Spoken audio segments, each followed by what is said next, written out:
தலைவர் விஜய் மற்றும் பவுன்சர்கள் மீது வழக்கு பதிவு செய்யப்பட்டுள்ளது. தாவேக தலைவர் விஜய் அவரது பவுன்சர்கள் மீது பெரம்பலூர் குன்னம் போலீசார் வழக்கு பதிவு செய்துள்ளனர். மதுரை தாவேக மாநாட்டில் சரத்குமார் என்பவரை பவுன்சர்கள் தூக்கி கீழே போட்டதாக புகார் எழுந்த நிலையில் தற்போது அவர்கள் மீது புகார் அளிக்கப்பட்டுள்ளது. வழக்கு பதிவும் செய்யப்பட்டுள்ளது. கூடுதல் விவரங்களோடு நிகரார் செய்தியாளர் சொலின் செல்வன். வணக்கம். விவரங்கள். மதுரையில் நடந்த தாவேகா மாநாட்டில் நடிகர் விஜய் நடத்திய தாவேகா மாநாட்டில் தமிழகத்தின் பல்வேறு மாவட்டங்களிலிருந்து ஏராளமான தொண்டர்களும் ரசிகர்களும் சென்று குவிந்தனர்.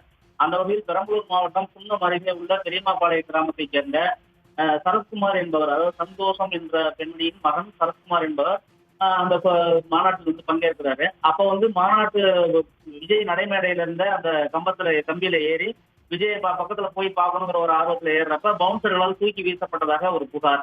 அதுல காயமடைந்ததாகவும் இது சம்பந்தமா வலைதளங்களிலும் தனியார் தொலைக்காட்சிகளிலும் செய்திகளும் வெளியானது. இது பெரிய சர்ச்சையை ஏற்படுத்தியிருந்த நிலையில அந்த சம்பந்தப்பட்ட அந்த தூக்கி வீசப்பட்டதாக கூறப்பட்ட அந்த அதே நபர் விஜய் கட்சிக்காரர்கள்ட்ட அது மாதிரி ஒரு சம்பவம் நடக்கல அப்படின்னு முன்னுக்கு பின் முரணாக பேசியிருந்தார். இந்த நிலையில தான் மீண்டும் நேற்று விஜய் ரசிகரான அந்த சரத்குமார்ங்கிற அந்த பையன் பெரியமாபாளையம் கிராமத்தை சேர்ந்த அந்த பையன் தனது தாயார் சந்தோஷம் அப்படிங்கிறவங்களோட கூட 2 பேரும் சேர்ந்து பெரம்பலூர் மாவட்ட காவல் கண்காணிப்பாளர் அலுவலகத்தில் புகார் மனு ஒன்று கொடுக்குறாங்க.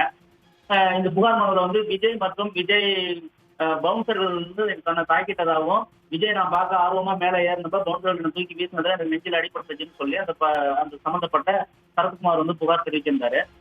இது போல சம்பவங்கள் இனிமேல் நடக்கக்கூடாதுங்கிறதுக்காக நான் புகார் தெரிவிக்க வந்ததாகவும் சொல்லியிருந்தாரு. இந்நிலையில தான் அது இந்த வழக்கு நாங்க இங்க நடக்கல, இந்த சம்பந்தப்பட்ட அந்த சம்பவம் இங்க நடக்காதனால இது தொடர்பா நாங்க இந்த மதுரைக்கு நாங்க ஃபார்வர்ட் பண்றோம், நடவடிக்கை எடுக்கிறோம்னு சொல்லி அந்த சரத்குமார்ங்கிறவரை அனுப்பி வச்சுட்டாங்க காவல்துறையில.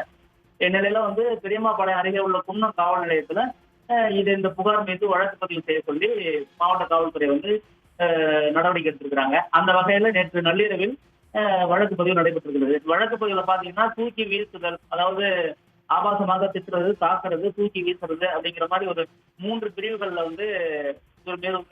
வழக்கு பதிவு பண்ணிருக்காங்க. அதாவது விஜய் மற்றும் பவுன்சர்கள் 10 பேர் மீது வழக்கு பதிவு. தாவேகா தலைவர் விஜய், நடிகர் விஜய் மற்றும் அவருடன் கூட இருந்த பாதுகாப்பு பணியில இருந்த பவுன்சர்கள் 10 பேர் உள்ளிட்ட ஒரு 11 பேர், விஜயோட சேர்த்து 11 பேர்.